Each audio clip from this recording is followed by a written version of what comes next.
অভয়নগরে বেদখলে থাকা রাস্তা উদ্ধারে ভ্রাম্যমাণ আদালতের উচ্ছেদ অভিযান।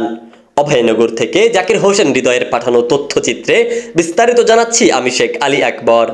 যশোরের অভয়নগরে আজ মঙ্গলবার ২রা জুলাই দুপুরে উপজেলা প্রশাসনের উদ্যোগে গোয়াখোলা গ্রামের বিশ্বাসপাড়া এলাকায় ভ্রাম্যমাণ আদালত বসিয়ে বেদখলে থাকা একটি রাস্তা উদ্ধারে উচ্ছেদ অভিযান চালানো হয়েছে। কয়েক ঘন্টা ব্যাপী চলা উচ্ছেদ অভিযানে ৩টি বসত ঘর, ২টি ঘরের বারান্দা, প্রাচীর, শৌচাগার সহ কয়েকটি অবৈধ স্থাপনা এক্সকাভেটর দিয়ে ভেঙে গুড়িয়ে দেওয়া হয়।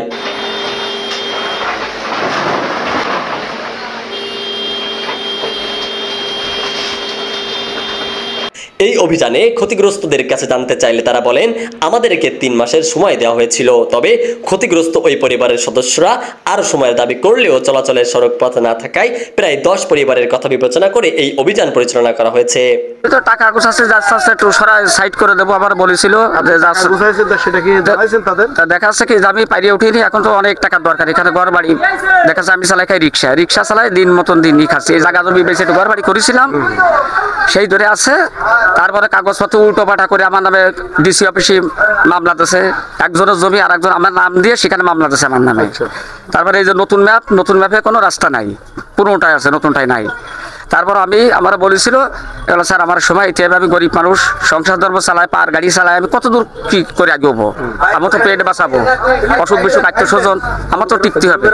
এখানে বলেছিলাম, চেয়ারম্যান করে ঠিক আছে, আস্তে আস্তে টাকা পয়সা গুছা, সমস্যা হবে না, আস্তে করে ছড়াই বিশ করে টাকা পয়সা গুছাই দিয়ে একটা বুঝবাজ করে গোটা শোনা হচ্ছে। কাকা তো অনেক টাকা দরকার, ১ লক্ষ টাকার দরকার এই ঘর বাড়ি ভেঙে সরাই কমপ্লিট করতে।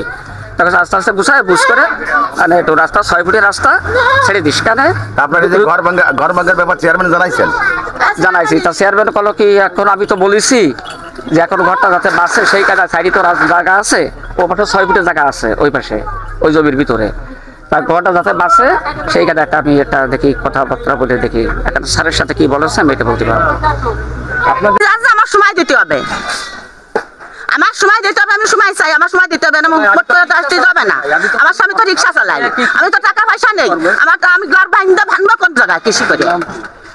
আপনার এই ২-৩ মাস আপনারা ভাঙেনি, আমার সময় আমি সময় চাইছি, ডিসি অফিসে যাই আমি সময় নিয়ে আইছি। আপনি কতটা সময় চাচ্ছেন? এখন আমার সময় দিতে হবে, এখন আমার ৬ মাস সময় না দিলে আমি পারবো না। আমার গরিব মানুষ, আমি রিক্সা চালাই খাই, আমার স্বামী পাহাড় রিক্সা চালাই, ইঞ্জিনি রিক্সারও না। আমার স্বামীর তো সময় দিতে হবে, পাহাড় রিক্সা চালাই কত টাকা হবে? আমার ব্যাঙ্গা শুরু করতে চাই যখন আমার বিধবাটা দেবে কে? এদিকে সড়ক না থাকা পরিবারের সদস্যরা বলেন, এই অভিযানে তাদের অনেকেরই অবৈধভাবে গড়ে তোলা স্থাপনাও ছিল, তবে জনকল্যাণে এই অভিযান পরিচালনার জন্য প্রশাসনদের সাধুবাদ জানান। আমার সাহেবের আর কি প্রায় ৩০ শতকের উপরে একটা জমি আছে। আমরা দীর্ঘদিন যাবৎ আসলে জমিটা নিয়ে কষ্ট পাচ্ছিলাম, যেহেতু আমরা দীর্ঘদিন বিভিন্ন সংবাদকর্মী, আমাদের টিওনো, ভূমি অফিস, বিভিন্ন জায়গায় অনেক দৌড়াদৌড়ি হয়েছে এবং তাদের সম্মতি এবং সহানুভূতিতে আসলে আজকে আমরা এই পর্যায়ে উঠে আসতে পারছি। যার কারণে আজকে সরকারকেও আমরা ধন্যবাদ জানাই এবং ওনাদের সৌজন্যে যে সমস্ত প্রশাসন বা আপনার সংবাদকর্মী যারা আছেন সবার সহযোগিতায় আজকে সরকারের এবং আমাদের নিজস্ব উপকারার্থে যে কাজটা হচ্ছে এটা অনেক জনকল্যাণমূলক একটা কাজ হচ্ছে এবং এটা হলে এখানকার জমির মূল্য, এখানকার লোকের বসবাস সব কিছুই আরও সহজ এবং সহজলভ্য হবে। এই জন্য আমরা আন্তরিকভাবে সবাইকে ধন্যবাদ জানাই। অন্য মাসে জমির মধ্যে যাই আসি। কতজন সদস্য আছেন আপনারা এখানে এখন পর্যন্ত বসবাস করেন? কয়টা বাড়ি আছে? ৫-৬টা বাড়ি আছে। আনুমানিক বাচ্চা কাচ্চা দিয়ে কতজন সদস্য হবে? প্রায় ২৫-৩০ জন সদস্য। হ্যাঁ, বেশি আছে। আচ্ছা, এই যে যাতায়াতের যে সমস্যা, তারপরে যে বাচ্চারা লেখাপড়ার যে সমস্যা, নানাবিধ সমস্যাগুলো তো আছে না? আমাদের ঘর হলো যে ওই পিছনে, বুঝছেন, আমার মোটে রাস্তা নেই, আমি একদম সম্পূর্ণ পরের রাস্তাতে যাওয়া আসা করি। এই জন্য আমি এনে ঘরটা ওইভাবে ফেলাইতে আমি অন্য জায়গায় থাকতেছি। আজকে যে প্রশাসনিকভাবে যে অভিযান চালানো হয়েছে, এতে প্রশাসনকে আপনারা একটু বলার কিছু আছে কিনা? তাদেরকে কি বলতে চাচ্ছেন তাদের উদ্দেশ্যে? যে আমাদের রাস্তাটা ভালো হয়ে যাচ্ছে, রাস্তা বেড়ে যাচ্ছে, এই জন্য আপনাকে ধন্যবাদ। আমাদের যাওয়া আসার রাস্তাটা করে দিচ্ছেন, ছেলে মেয়েদের যাওয়া আসার জন্য, আমাদের যাওয়া আসার জন্য, এই জন্যে রাস্তাটা আছে, তোমরা খুব খুশি আছি। সামনে 2 জনে ম্যাপটা কাটে দিয়েছে নতুন ইসি আসলে, তারপর আমরা আবার আবেদন করেছি, সাংবাদিকের মাধ্যমে আমরা আবেদন করেছি, বললে উনি হেল্প করেছে আমাদের, করলে সরকারি মাধ্যমে এসে ভাঙতে আইছে আজকে আমাদের কাছে। যাতায়াত অন্য পথ দিয়ে বিকল্প পথ ছিল? হ্যাঁ, বিকল্প পথ ছিল, অন্য সাইডে মানুষের বাড়ি পথ দিয়ে যাওয়া আসা করতাম। বিকল্প পথ কি মানুষের বাড়ি ছিল নাকি বাড়ি বাড়ি পথ না, কোনো বাড়ি। আচ্ছা, এখন যে এই রাস্তাটা বের করে দিচ্ছে প্রশাসন, এই রাস্তাটা কি আগে এখানে ছিল নাকি আগে ছিল, এই নতুন ম্যাপে নাই, আগে রেকর্ডে ছিল, বর্তমান রেকর্ডে নাই।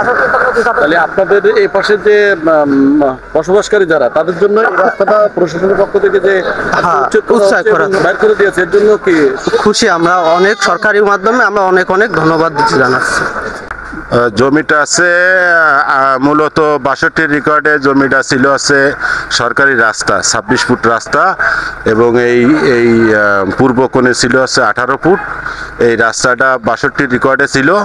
বর্তমান যে রেকর্ড 90 সালের যে রেকর্ড, এই রেকর্ডে রাস্তাটা নাই, ম্যাপে নাই।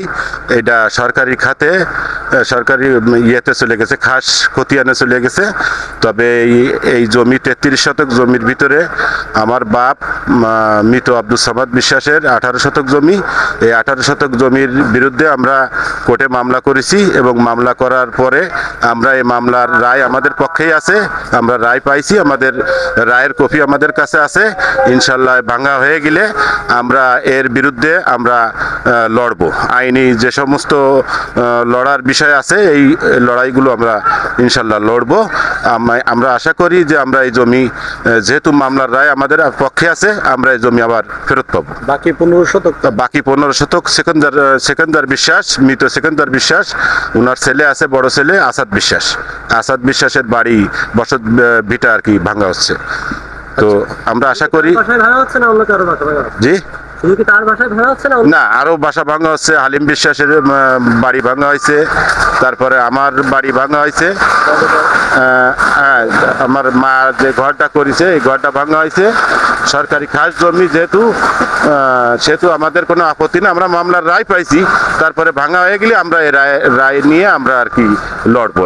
ভাঙার আগে কোনো নোটিশ পাননি আপনারা? আমরা বারবার নোটিশ দিছে, কিন্তু এই যে ফাইনাল যে ভাঙবে, এই ভাঙা না, আমি শুনেছি যে বাজারের থেকে নাকি মাইকিং করা হয়েছে, কিন্তু আমাদের এখানে মাইকিং করা হয়নি, যার কারণে আমরা কেউ কিছু জানি না।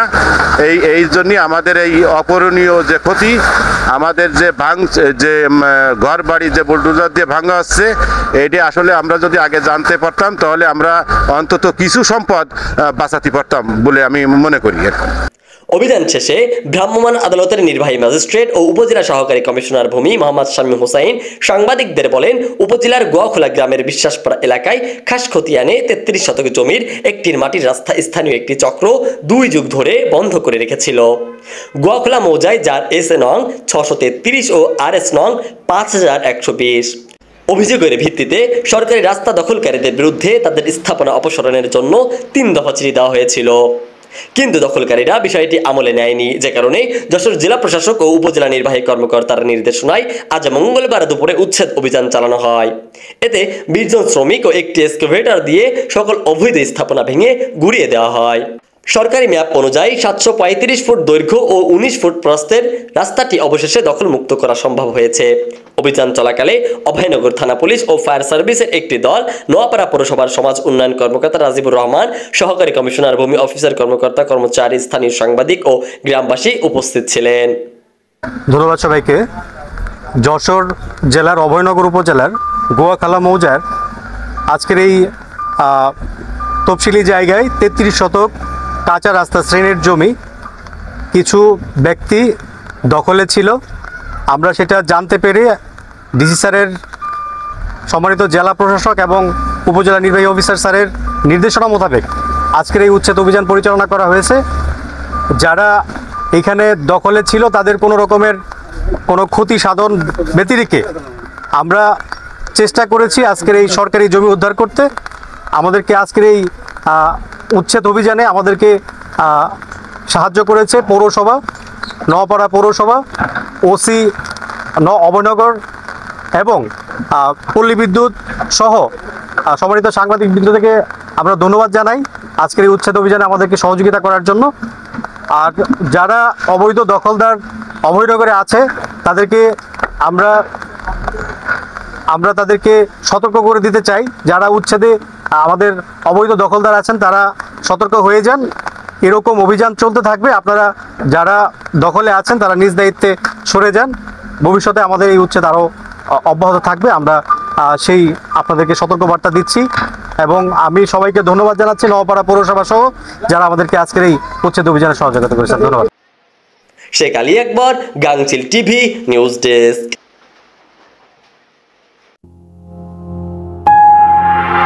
গাংচিল টিভি, সত্য প্রকাশে অনুসন্ধানী চোখ।